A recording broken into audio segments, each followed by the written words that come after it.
राधे राधे महाराज जी। महाराज जी, इस कलयुग में विद्यार्थी जीवन में ब्रह्मचर्य का पालन नहीं हो पाता महाराज जी। क्रोध भी गिरा देता है, मलिन मन को साफ कैसे करें? कि आज हमारी जो नौ पीढ़ी है वो ना शास्त्र स्वाध्याय कर रही है और ना संतों के वचन सुन रही है, ना माता पिता की आज्ञा में रह रही। तो अनुशासनहीनता सदैव पतन का मार्ग पुष्ट करती है। अगर हम अनुशासित जीवन व्यतीत करें तो उन्नति का मार्ग हमें मिल सकता है।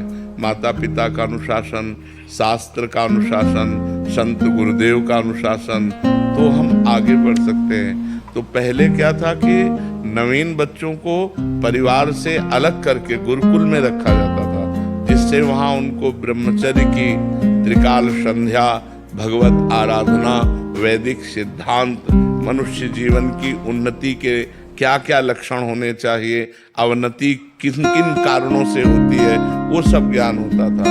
अब अध्यात्म की तो शिक्षा हो ही नहीं रही है, आधुनिक शिक्षा ही हो रही है। आधुनिक शिक्षा में इतनी क्षमता नहीं है कि वो हमारे मन को रोक सके।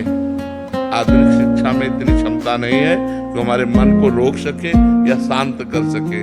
ये केवल आध्यात्मिक शिक्षा में ही दम है। तो आध्यात्मिक शिक्षा विहीन आधुनिक शिक्षा में अब वो अपने माता पिता का अपमान करना, नाना प्रकार की क्रियाओं द्वारा ब्रह्मचर्य को नष्ट करना, व्यसन करना, इसमें हमारी नई समाज बढ़ती चली जा रही है। आप देख लो, छोटे छोटे बच्चे हस्तमैथुन का शिकार हो रहे हैं। छोटे छोटे बच्चे गंदे वीडियो देख करके बॉयफ्रेंड गर्लफ्रेंड, छोटे छोटे बच्चे व्यसन करने लगे हैं। अधिकतर जो माता पिता के अनुशासन में नहीं है, जो शास्त्रों का अनुशासन पालन नहीं करते, तो इसलिए आज जरूरत है अध्यात्म शिक्षा की। अगर हम अपने बच्चों को थोड़ा शास्त्र श्रवण कराएं, थोड़ा नाम जप कराएं, पवित्र भोजन पवाएं और उनको मित्रवत व्यवहार के द्वारा समझावें कि ऐसे ऐसे गंदे आचरण वाले मित्र मिले तो इनसे दूर रहे।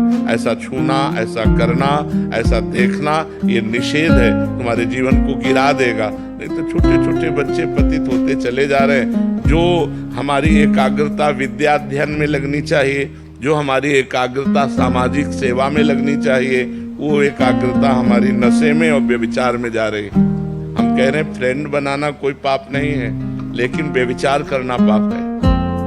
फ्रेंड बनाओ, खूब घूमो, खूब आनंद लो, कोई परेशानी, लेकिन गंदा आचरण मत करो। अगर गंदा आचरण करोगे तो वही तुम्हें डिप्रेशन में पहुंचाएगा, एक दूसरे का मतलब जीवन पतित हो जाएगा। आगे चल करके आपको एक ही रास्ता दिखाई देगा, या तो घोर व्यसन में पड़े रहना या सुख कर लेना। आप देखना, क्यों? क्योंकि मनचली वृत्ति एक जगह टिकती नहीं है। चला भी है समाज में बॉयफ्रेंड ब्रेकअप,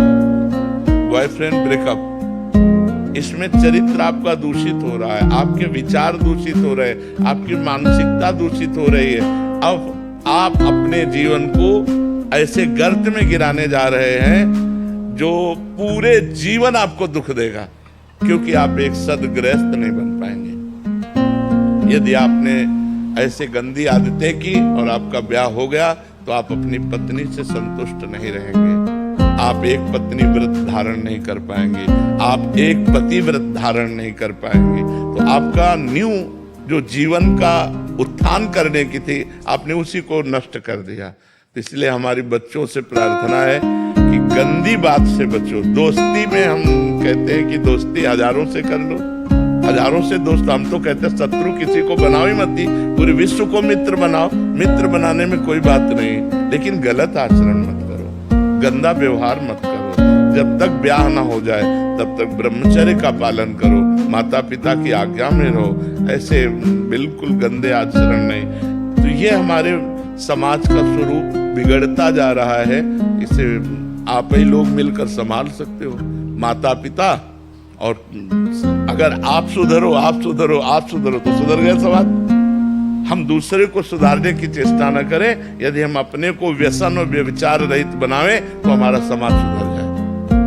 अगर हम एक एक आदमी सुधरना चाहे तो समाज सुधर जाए, लेकिन सुधरने के पक्ष में बहुत कम लोग हैं और बिगाड़ने और बिगड़ने के पक्ष में बहुत सहजता है ना, उसमें सरलता है। सुधरना चढ़ाई चढ़ना है और बिगड़ना फिसलना है। फिसलने के लिए सब तैयार है और फिसलाने के लिए तैयार है, लेकिन चढ़ने और चढ़ाने के लिए अध्यात्म की तरफ, धर्म की तरफ, पवित्रता की तरफ ये बहुत कम रह गए हैं समाज में जो ऐसा चलना चाहे। एक 12 वर्ष का बच्चा यहाँ बैठ के कह रहा है मैं तुमसे परेशान हो चुका हूँ।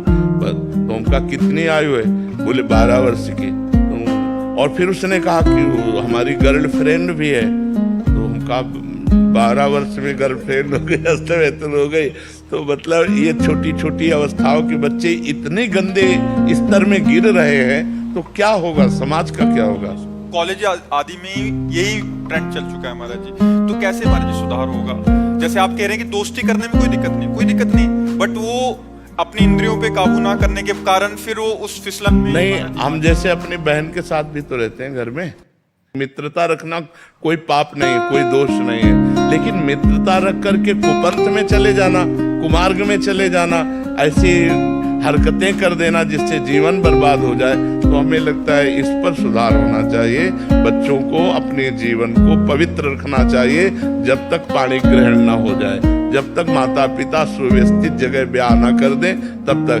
देखो, जो ये बच्चे एक दूसरे को भगा ले जाने वाली वृत्ति रखते हैं ना, वो बहुत दुख पाते हैं। मतलब माता पिता सालों लगाते हैं अपनी बच्ची के ब्याह के लिए, सालों जा जाके अगल बगल पूछ के रिश्ता नाता, उसके आचरण, उसके, तब जाकर अपनी बच्ची को सम्मान के साथ उसके हाथ में देते। और तुम जो 2-4 बातें कही भाग गई उसके साथ, तो पूरा जीवन निर्वाह थोड़ी होगा। तो वो कैसा व्यक्ति स्वभाव वाला है? देखो, प्रेजेंट का स्वभाव अलग होता है, लेकिन हमारा एकांतिक जीवन कैसा है, हमारा पर्सनल जीवन कैसा है? तो जब आप किसी के पर्सनल जीवन में घुसेंगे तो आप खतरा पाएंगे। इसलिए माता पिता की अनुमति आवश्यक है, क्योंकि वो अच्छी तरह देख सुन करके अपने बच्चे को सुखी करना चाहते हैं। पर आजकल बच्चे ऐसे माता पिता को कुछ नहीं समझते हैं, मनमानी आचरण करते हैं। बहुत विचित्र दशा आ रही, बहुत विचित्र दशा आ रही। जो जवान बच्चे हैं वो बूढ़े माता पिता को पीट रहे हैं अपने माता पिता के अनुसार। और मातृ देवो भव पितृ देवो भव, शास्त्र वेद आज्ञा करता है। अगर माता पिता की आराधना नहीं हुई तो भगवान की आराधना कौन कर सकता है? भगवान तो अव्यक्त है, माता पिता तो व्यक्त भगवान हमारे विराजमान है। इसलिए समाज को आध्यात्मिक शास्त्रों का स्वाध्याय करना चाहिए, आध्यात्मिक संतों की वाणी सुननी चाहिए और उसके अनुसार अपने आचरण बनाने चाहिए। हरे कृष्ण महाराज, हमारे संतों की निंदा हो रही है तो क्या करना चाहिए? कान में अंगुली डाल लेनी चाहिए, क्योंकि अपने अपने चश्मे हैं। जिस चश्मे को हम हरा चढ़ाएंगे तो संसार हमें हरा दिखाई देगा, लाल चढ़ाएंगे तो लाल दिखाई देगा। अब संतों के भाव को समझ पाना, स्थिति को समझ पाना, तो संत है। तो संत तो सब है नहीं, तो जिसकी जैसी दृष्टि है वैसे ही तो दर्शन करेगा, और जैसा दर्शन करेगा वैसा वर्णन करेगा। जाकी रही भावना जैसी, प्रभु मूरत देखी तिन तैसी। तो हमें चाहिए जहाँ संत निंदा हो रही हो वहाँ कान में उंगली डाल करके चले जाना। नहीं, बिल्कुल लड़ाई नहीं करनी चाहिए। सत्संगी को ऐसा होना चाहिए कि जैसे किसी की निंदा कर रहे हैं तो कान में उंगली डाले, चल दे, पागल आदमी है। अगर आप लड़ाई किए तो आप में और उसमें अंतर क्या रह गया? वो निंदा कर रहा है, आप उसे मार रहे हैं, तो बात तो हो गई एक ही। वो निंदा कर रहा है, आप क्रोध कर रहे हैं, तो दोनों दोषी हो गए। वो निंदा कर रहा है, आप कान में उंगली डालिए और वहां से चल दीजिए। वो उसकी मति है। सुनने से हमारा मन दुखी होगा, इसलिए हम सुनेंगे नहीं। हाँ, वो होता है ऐसा।